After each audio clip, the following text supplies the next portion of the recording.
Conheci uma pessoa transexual, operada, que está tendo o primeiro contato com o Evangelho. Supondo que ela creia e se arrependa, como eu poderia ajudar essa pessoa nos seus primeiros passos na vida cristã?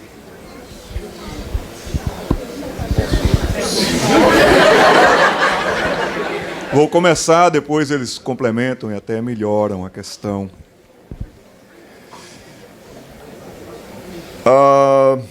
Nós devemos nos preparar, porque a quantidade de casos como este, daqui a um tempo, vai aumentar bastante.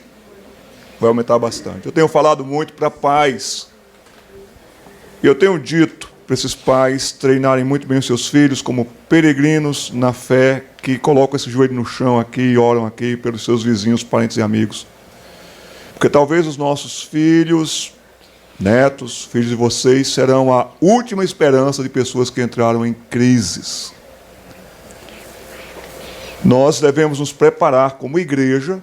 Eu acredito que nós não estamos nos preparando para isso, mas se mudar para o seu vizinho de porta, uma dupla que tem um menino transgênero, como tratar?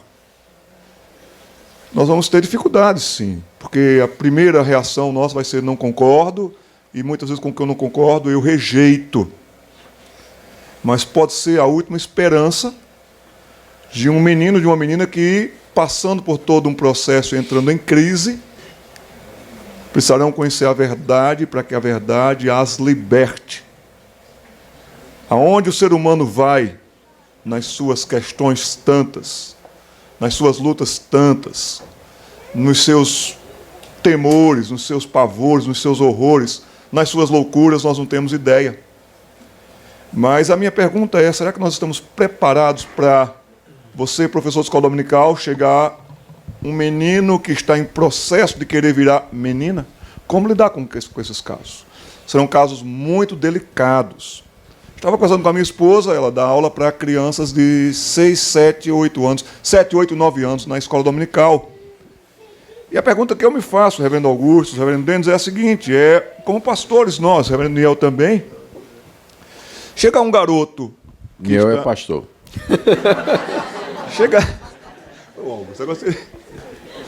Chega um garoto nas nossas igrejas que está num processo desse, de querer ser menino, um menino querendo ser menina. Como é que nós vamos fazer? Nós vamos continuar, na minha opinião, dando a mesma aula, nós vamos dar o mesmo segmento, mas falar a verdade sempre em amor. Aula sobre o criacionismo. Nós precisamos, gente, voltar a dar aula sobre o criacionismo, nós precisamos voltar a dar aula sobre Gênesis, capítulos de 1 a 11, precisamos estudar e dar aula, porque todos esses conflitos e confusões, vocês vão ver que tem muito dali do Gênesis de 1 a 11. Todas essas loucuras, essas crises, querer ser como Deus, querer construir seus egos acima das nuvens e etc. Mas vai ser muito delicado o momento em que nós vamos passar, e eu acredito que você vai ter daqui a pouco que lidar com casos como esses. Seja bondoso, seja autêntico, seja misericordioso e seja bíblico. Explique o que é o pecado, explique a condição de pecador e explique a condição de redentor. Nunca se esqueça que tudo vem de um coração pervertido, corrompido, mau, que corrompe todo ser humano. E nunca se esqueça que o pecado separa o homem de Deus e atrai a ira de Deus para o pecador, mas transmita a misericórdia de Deus. Pregue sobre a graça de Deus. E nunca a graça de Deus vai perder. Aonde abundou o pecado, superabundou a graça. Mas ore, estude e se prepare, porque você vai ter que lidar com casos, eu acredito, quando menos você esperar, casos como esses. Estou só levantando aqui um ponto. Tá certo. Eu concordo totalmente com o pastor Jader. Pastor, eu descobri que nós não estávamos preparados para lidar com isso há cerca de 10 anos atrás, quando eu pastoreava uma igreja em São Paulo. Preguei sobre a meretriz Raabe, estava fazendo uma exposição em Josué, né, e cheguei no capítulo 6, falei da queda de Jericó e também o caso de Raabe, que teve misericórdia e compaixão. Deus teve misericórdia e compaixão daquela mulher e tudo mais. Terminou o culto, nós apresentamos os visitantes, então perguntei quem estava visitando a igreja pela primeira vez. Levantou uma mulher belíssima lá no final da igreja. Sabe, por favor, seu nome? Joaquim. Eu fiquei... Pois é. eu gelei na hora, e toda a igreja, né, todo mundo. E quando terminou o culto, né, me viu o meu espanto, né? Não, porque eu perguntei assim, como é o nome da senhora? Aí ele disse, Joaquim, né? Então todo mundo olhou para trás. E aí, na hora da saída, de cumprimentar, ninguém sabia, né? Oh, boa noite, como está a senhora? Prazer e tal. Ninguém sabia senhora, senhor, ninguém sabia.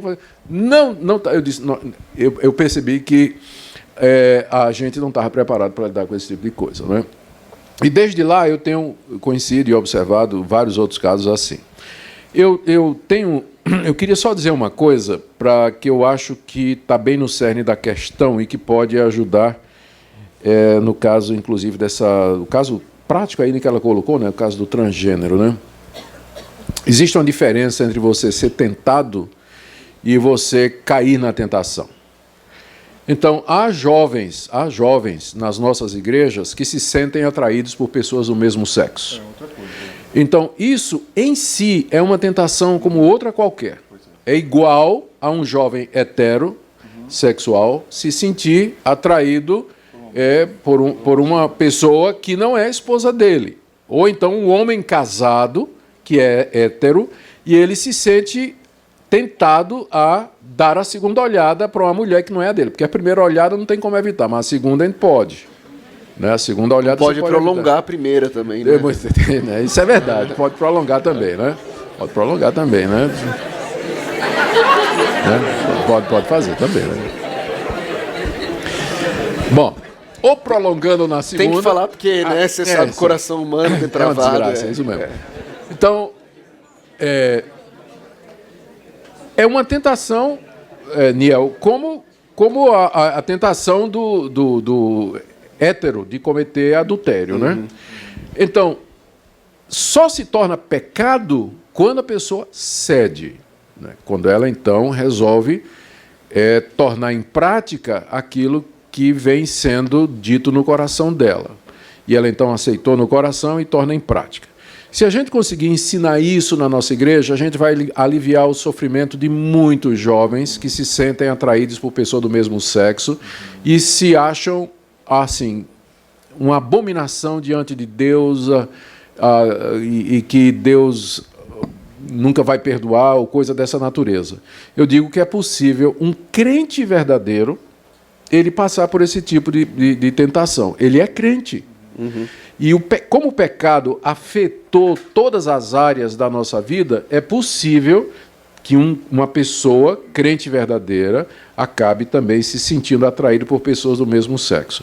Há alguns caminhos que podem ser feitos para ajudar essa pessoa. Suporte, né? Em alguns casos, essa tentação ela passa. Eu conheço casos disso, né? Conheço um caso em particular que eu aconselhei durante alguns anos, a pessoa já é casada, está bem e tudo mais. Mas há casos em que a opção vai ser o celibato mesmo. Não tem jeito, a pessoa não consegue gostar de alguém do sexo oposto. E nesse caso tem que pensar na opção que Paulo fala em 1 Coríntios 7. Paulo fala bem do celibato em 1 Coríntios 7. E falando das vantagens, inclusive, de você ficar sem casar.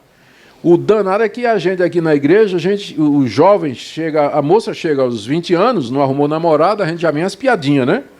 Chega nos 25, a coisa vai ficando dramática. Nos 30, a gente diz, já deu o último tiro na macaca, né? Não tem mais esperança para a moça, né? Que é um absurdo isso. Aí ela vai casar com o primeiro cara que passar na frente dela, né? E depois vai dar divórcio, vai dar problema e tudo mais. A gente acaba fazendo pressão na igreja, na família, a respeito disso. Quando ficar solteiro e puro, né? Não é só solteiro, é solteiro e puro. Isso é uma possibilidade muito bem vista na Bíblia como um todo. Não é a todos que é dado o dom de casar. A prova é a quantidade de divórcio que existe aí.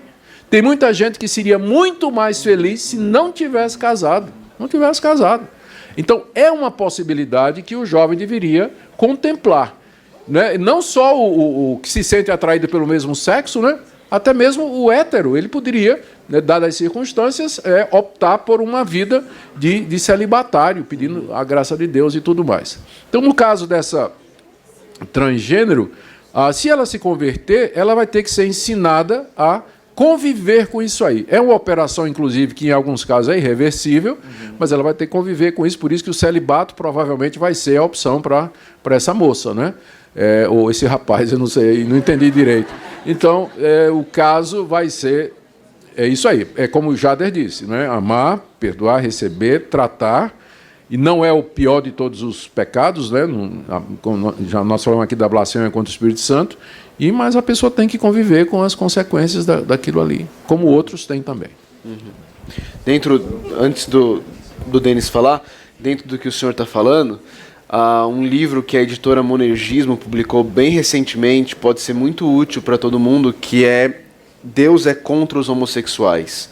É um livro escrito por um pastor anglicano que tem desejos homossexuais e entendeu que o celibato é o caminho. Um livro excelente, que pode ajudar, porque eu acho que isso que o senhor está falando começa com a gente, com os héteros da igreja, sabendo lidar com esses irmãos e não os olhando como irmãos de segunda classe, mas olhando como irmãos em Cristo que têm lutas, como a gente tem, e a gente precisa ajudar.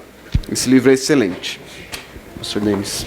Eu ia destacar que essa é uma questão inquietante mesmo, né? E principalmente quando a pergunta vem e falando sobre essa questão da pessoa ter se submetido à cirurgia. Alguns casos vão ser irreversível e a pessoa vai ter que lidar com a consequência disso. E a igreja tem que apoiar essa pessoa, tem que ser o suporte dela para que ela lide agora com as suas consequências.